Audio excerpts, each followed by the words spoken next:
The handwriting was still visible when they pulled it down.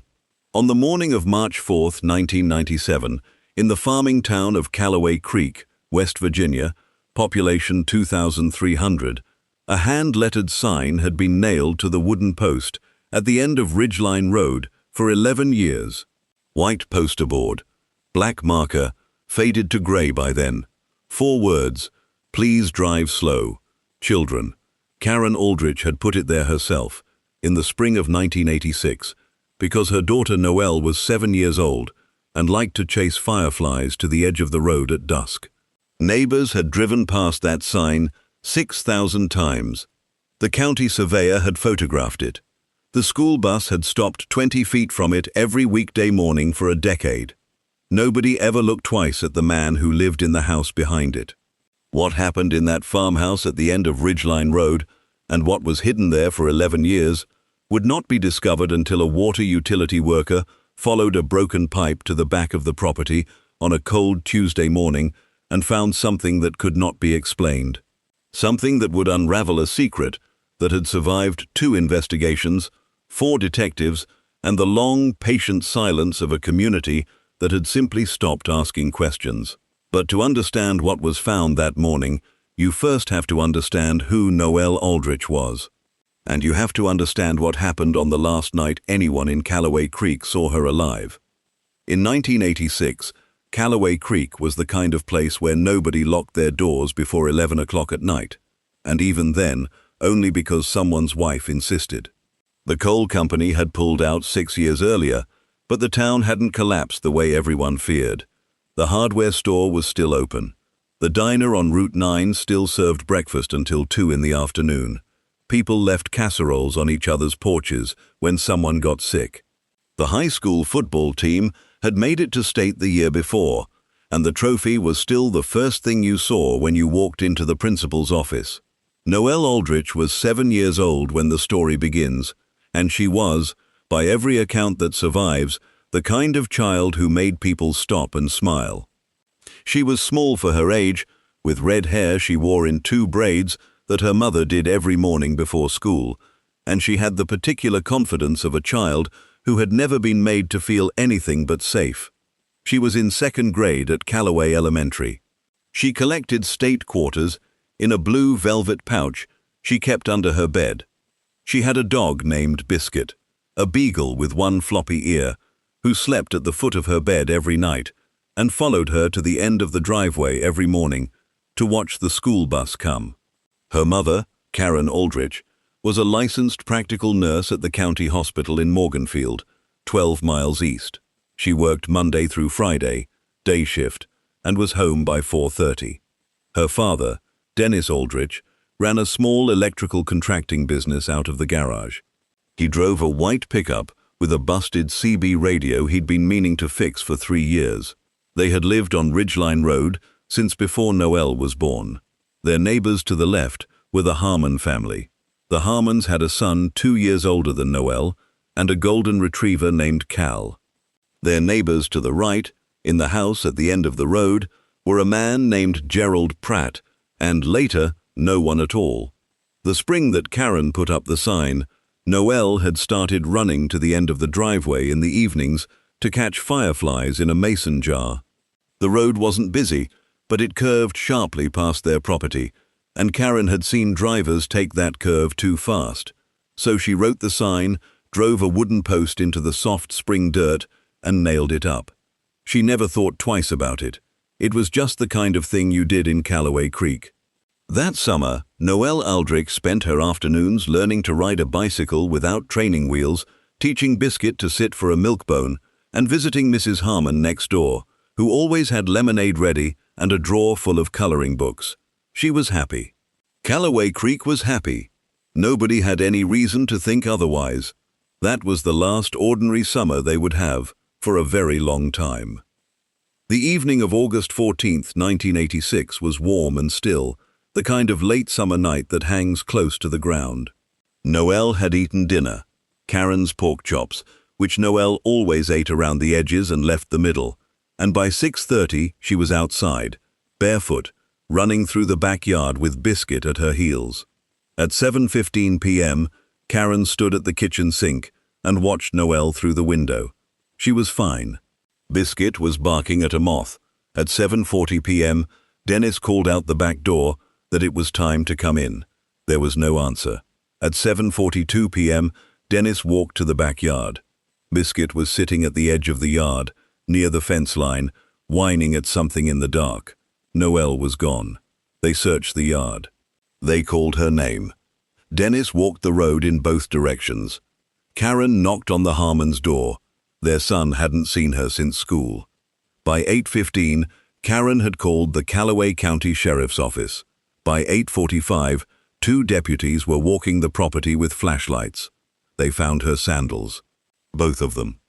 Placed neatly at the base of the fence post that backed onto the rear of the Pratt property next door, as if she had set them down deliberately before crossing into the yard. The mason jar was lying on its side in the grass, still full of fireflies. Some of them were still alive. No one had seen anything. No car had passed on Ridgeline Road between 7 and 8 o'clock. 3 neighbors later confirmed this. The Harmons' dog Cal had barked once, around 7:30, at something toward the back of the properties, but he barked at squirrels, and nobody had thought anything of it. By midnight, the search had expanded to include the surrounding woods.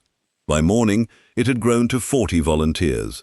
By the 3rd day, a team from the state police had arrived. Noelle's photograph was on the front page of the Morganfield Register.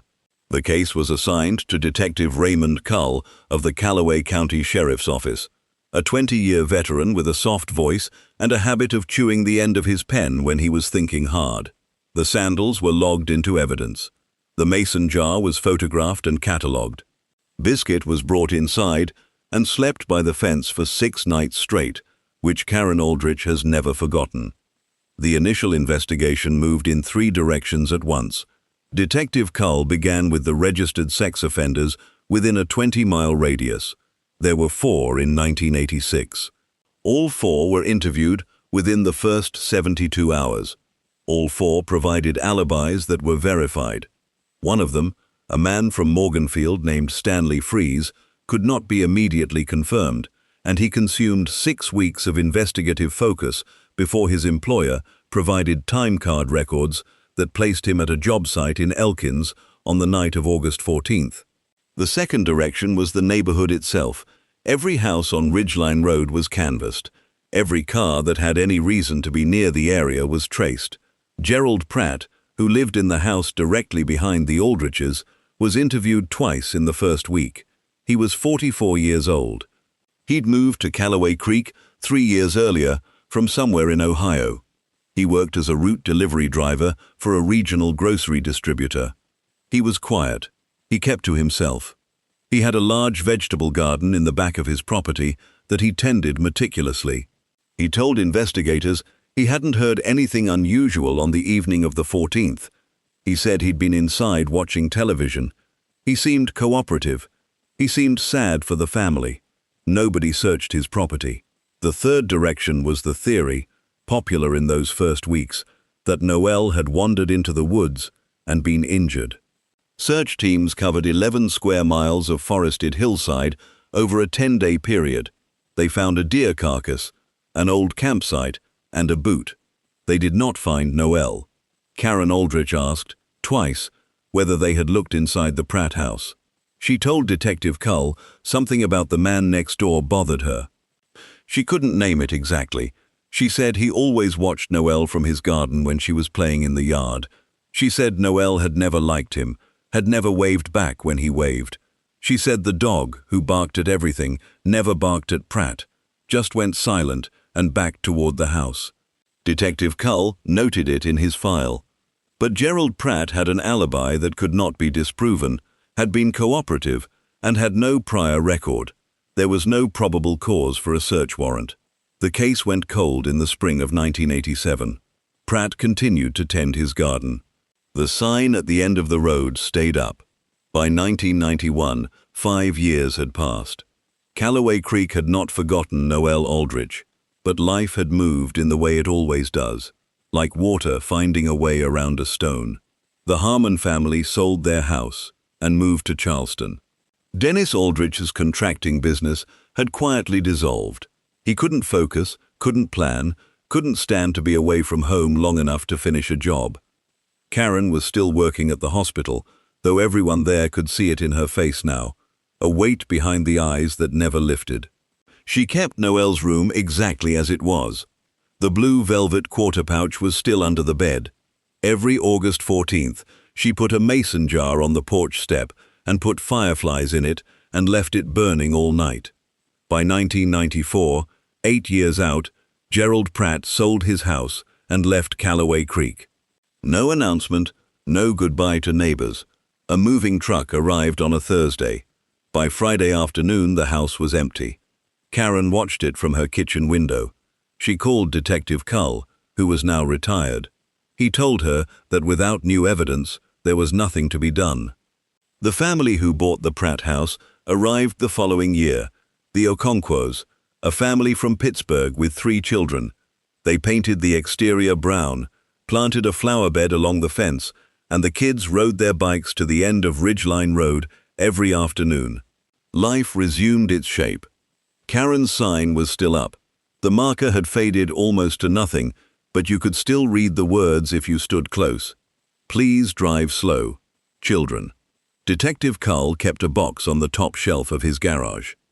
Inside it, Noelle's case file, a copy of the original incident report, the list of Pratt's known addresses, and a photograph of Noelle in her red and white dress at Easter 1986, 5 months before she disappeared. He looked at it sometimes. He didn't know why he'd never been able to let it go. He just hadn't. By 1997, it had been 11 years. Before we go any further, every case on this channel represents weeks of research, verifying facts, and piecing together lives that deserved more than what they got. If you want us to keep uncovering the truth, take a second to like and subscribe, and let us know in the comments where in the world you're watching from. Now, let's get back to Noelle. On the morning of March 4th, 1997, a utility worker named Glenn Tabor arrived at the Pratt property, now the Okonkwo property, to investigate a broken water line that had been reported 2 days earlier. The leak was coming from somewhere in the back of the lot, behind the garden. Glenn had been doing utility work in Callaway County for 17 years. He was not a man who startled easily. He followed the water trail to the back corner of the lot, near the old fence line. The ground there had softened from the leak and from the week of rain that had preceded it. He noticed the soil had settled strangely in a rough rectangular shape, about 4 feet by 2 feet, slightly sunken relative to the surrounding ground. He crouched down. He touched it. He stood back up. Glenn Tabor called the Callaway County Sheriff's Office at 9:22 that morning. He did not know why exactly, except that in 17 years of digging around people's property, he had never seen earth settle in quite that shape. They excavated carefully. It took most of the day. What they found answered 11 years of silence in a single afternoon.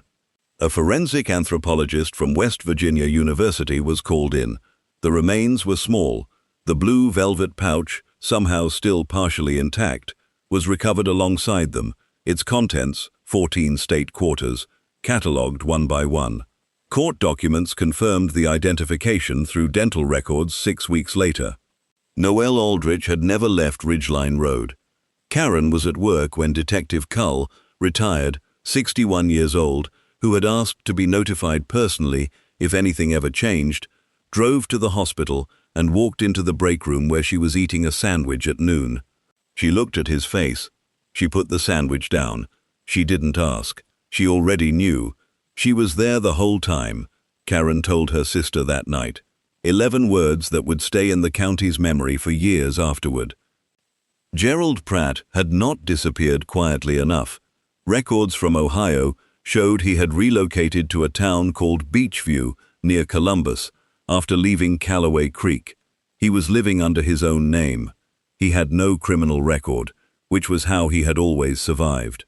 But the delivery of Noelle's positive identification triggered a notification through the state police network, and within 72 hours, a detective from the Callaway County Sheriff's Office named Sandra Howell who had been following up cold case files as part of a new statewide initiative, had pulled Pratt's name from the original 1986 interview log and run a current address. She called the Columbus field office on a Thursday. By Saturday morning, she was on a plane. The Beachview address turned out to be a neat brick house on a quiet street with a vegetable garden in the backyard and a ceramic frog near the front step. When Detective Howell and 2 Ohio officers arrived at 7:15 a.m., Gerald Pratt answered the door in his bathrobe with a cup of coffee in his hand. He looked at them. He looked at Howell's face. He put the coffee down on the porch railing, very carefully, and said nothing. What followed took 18 months. Forensic genealogy had not yet developed the tools it would later use to crack cases like this one, but the physical evidence recovered at the scene, combined with trace evidence that had survived 11 years of burial and 1 season of soil disruption from the water leak, was enough. Court documents confirmed that fiber evidence linked to a type of delivery uniform consistent with Pratt's employer in 1986 was recovered from the burial site. A former co-worker, interviewed for the first time in 1998, told investigators that Pratt had called in sick on August 14, 1986, the day of Noelle's disappearance, a fact no one had thought to verify in the original investigation. The alibi that had protected him for 11 years had never been checked. Gerald Pratt stood trial in the fall of 1999. He did not testify. His attorney argued that the evidence was insufficient and contaminated by 11 years of exposure. The jury deliberated for 9 hours. When the foreman stood and read the verdict, Karen Aldrich was sitting in the second row of the gallery, her hands flat on her knees, the way she sat when she was trying to hold herself very still. Guilty. Pratt received 2 life sentences without the possibility of parole.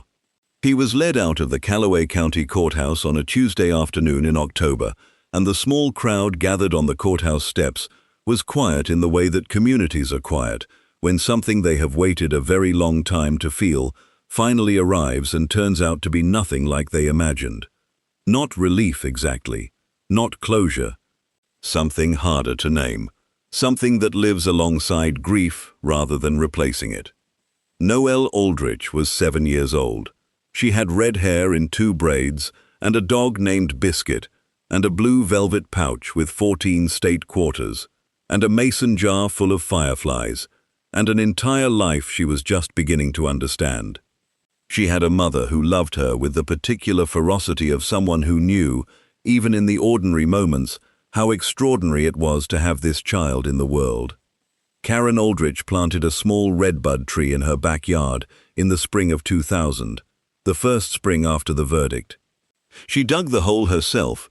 She said it was because Noelle had always liked the way the redbud bloomed, pink flowers before the leaves came in, which Noelle thought was backwards and funny. The tree is still there. It blooms every April. The sign came down after the trial. Karen took it down herself, folded it, and put it in the box that Detective Cull had kept in his garage. He drove it to her. They sat on the porch for an hour without talking much. He told her he was sorry it had taken so long. She told him she knew he hadn't stopped. That was true. He hadn't. What Noelle's case ultimately changed was the protocol for background verification of alibi claims in Callaway County, a small, unglamorous reform that has no monument and no anniversary, but that has, according to investigators who came after, closed at least 3 other cases that might otherwise have slipped through the same gap. The man who called in sick on August 14, 1986, and was never asked to prove it, that simple failure of verification became the amendment to a process. A quiet legacy for a 7-year-old girl. There is something particular about a warning sign that everyone drives past and nobody reads. We put them up because we believe in them. We believe that if we say please, if we name the danger, someone will slow down. And most of the time, they do. Most of the time, the world works the way we believe it does.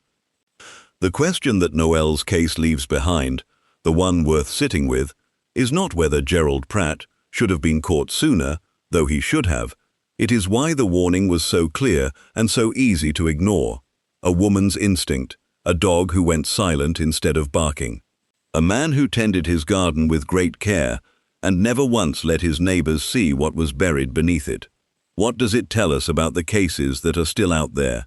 The warning signs still standing at the end of someone's road, still readable, still pointing at something no one has looked at closely enough yet. Let us know in the comments. Did the fact that Pratt's alibi was never verified change how you think about the original investigation? What detail in this case stayed with you the longest? And do you think the reforms that came out of Noelle's case were enough? Or should the system have done more? Justice found Noelle Aldrich after 11 years. Stories like hers are why this channel exists. If you believe truth is worth pursuing, no matter how long it takes, subscribe and check the description for more solved cold cases. Thank you for being here.